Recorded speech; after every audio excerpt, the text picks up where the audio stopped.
Davenport, Iowa, 1939. At the Iowa Soldiers' Orphans' Home, hundreds of children lived as wards of the state. They were isolated, dependent, and vulnerable.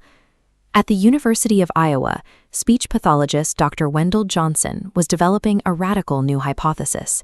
He called it the diagnosogenic theory. Johnson believed stuttering was not a biological condition you were born with, but a learned behavior triggered entirely by how parents reacted to a child's normal speech mistakes. To prove his theory, Johnson needed test subjects who were essentially a blank slate.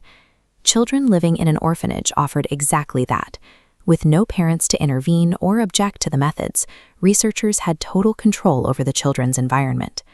When the researchers arrived, the children assumed they were getting medical care. They trusted the adults. That inherent trust made them the perfect subjects for a psychological manipulation disguised as speech therapy. The physical execution of the study fell to Johnson's graduate student, Mary Tudor. She evaluated the residents and selected 22 children, ranging in age from 5 to 15. The subjects were divided.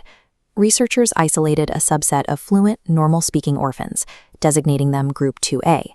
For the experiment, they were tagged with a negative label, stutterer.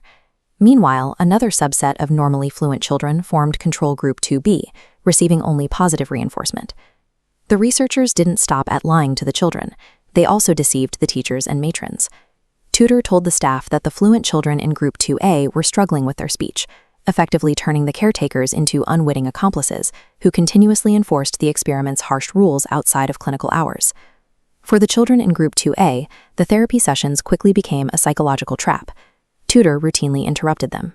She berated microscopic hesitations and explicitly commanded them not to speak unless they could guarantee their delivery would be completely flawless. While Group 2A faced constant criticism, the control group in Group 2B received only praise and encouragement for their speech.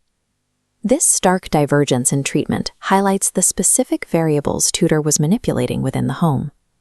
Under the constant pressure of negative reinforcement, the children in Group 2A began to fracture. Their schoolwork plummeted. They started to physically manifest their anxiety, developing tics and nervous habits whenever they were asked a question.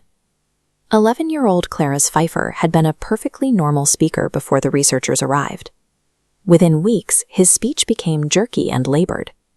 Soon, he began anxiously correcting himself before he even attempted to form a word, telling Tudor that he could feel the sounds getting stuck in his throat. These sessions systematically taught healthy children to be terrified of their own voices, transforming natural fluency into a source of anxiety. 12-year-old Mary Korlaski suffered a similar fate. She completely stopped talking to her best friend. When Tudor asked her questions, Mary would just shuffle her feet, look at the ground, and withdraw into a shell of isolation. Through all of this, the researchers maintained a cold clinical detachment. They documented the emotional destruction of these children as successful data points. This document shows the clinical evaluations for Case 20 and Case 22. It tracks the text as a normal speaker is relabeled into an anxious, stuttering case. By the end of 6 months, they noted the children were whispering, gulping air, and clamping their mouths shut. Ultimately, Johnson and Tudor failed in their primary objective. They could not biologically induce a true stutter in the orphans. What they succeeded in inducing was paralyzing selective mutism and lifelong psychological complexes. The physical experiment concluded in May 1939. Mary Tudor made a few brief return trips to try and reverse the damage using positive therapy, but her efforts were futile. The psychological scars had already set. Following the conclusion of the Second World War, the University of Iowa made a deliberate decision to bury the findings of the study entirely. The academic community was watching the global shift in human research ethics. As details of Nazi human experimentation came to light during the post-war tribunals, the researchers feared the terrifying parallels between those atrocities and their own work on the Iowa orphans.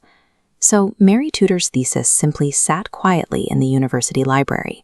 It was cataloged under a dry academic title shown here, An Experimental Study of the Effect of Evaluative Labeling on Speech Fluency. Meanwhile, the surviving orphans grow up, lived their lives, and aged into their 70s and 80s, completely unaware of the experiment. They believed their speech anxiety was a natural, personal flaw. The University of Iowa prioritized its institutional reputation, burying the evidence of the study and leaving the victims to live in silence for decades. The secret held for 62 years.